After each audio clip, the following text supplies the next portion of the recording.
mambo yameiva kwa upande wa mama yake na Johnny. Kabla tujaendelea, nisaidie kubonyeza neno lililoandikwa subscribe hapo chini ya video. Kisha unaweka like yako hapo kwenye video yetu, una share ili mpate kujua nini kinachoendelea kwenye Love Me Again.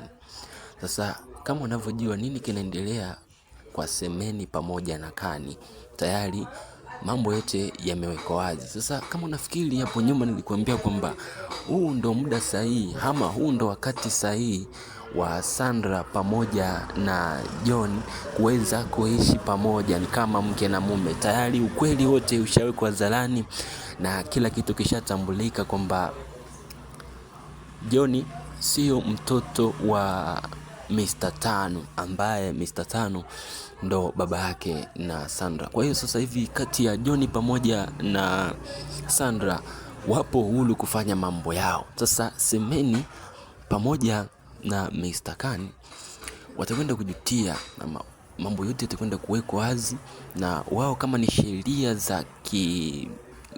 sheria za serikali zikifuatia, basi wanaweza wakajikuta kuwa wapo kwenye hatari kubwa sana kati ya Semeni pamoja na Kani kusota magerezani. Bwana, hichi ni moja wapo ya kitu ambacho nimekuja kukujuza leo ili upate kukielewa kwamba huu ndo muda sahihi wa Sandra pamoja na John kuishi kama mke na mume. Nitegemea kuona hicho kitu, kwa maana mipango ya Suzi tayari tunaona imefeli.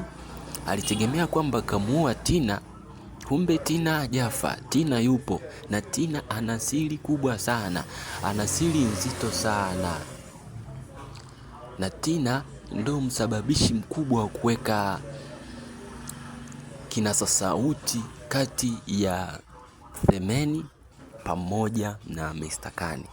Kwa hiyo mazungumzo yote yamekuja kufahamika, na kaa ukijua kwamba yule mtu ambaye alikuwa amekamatwa na Mr. Kani akiwa kwamba alikuwa na warekodi, huyo mtu tegemea kwamba atakwenda kutoa ushahidi polisi, na Mr. Kani pamoja na Semeni wanajikuta wakiwa kwenye tuhuma nzito za utekaji wa watu na kuwaua na kuwapoteza, kuwaondosha sehemu ambazo hazijulikani. Bwana, hiyo ni mojawapo ya sababu kubwa sana ambayo inakwenda kumfunga Semeni pamoja na Mr. Kani. Tegemea kukiona hicho kitu kikitokea kwenye episode za hapo mbeleni.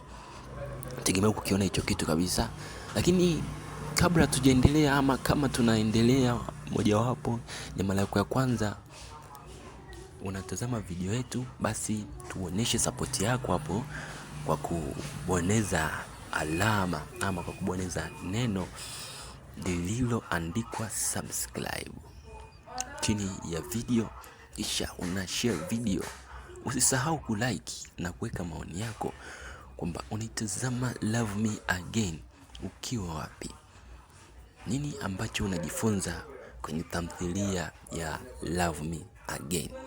Maoni yako ni muhimu sana kwenye upande wa comment, yani comment yako ni muhimu sana, inatupa mwongozo wa sisi kufanya kitu ambacho kinahitajika ama kinapendwa zaidi na watu. Mimi nikutakia tu siku njema. Hii ni Love Me Again, tukutane kwenye nafasi nyingine tena tupate kujua nini kinachoendelea. Thank you for watching this video. Asanteni sana.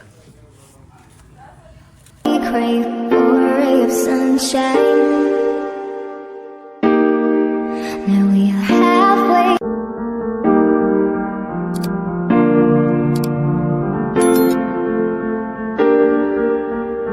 This is the moment I've been dreaming of my whole life. We crave for a ray of sunshine.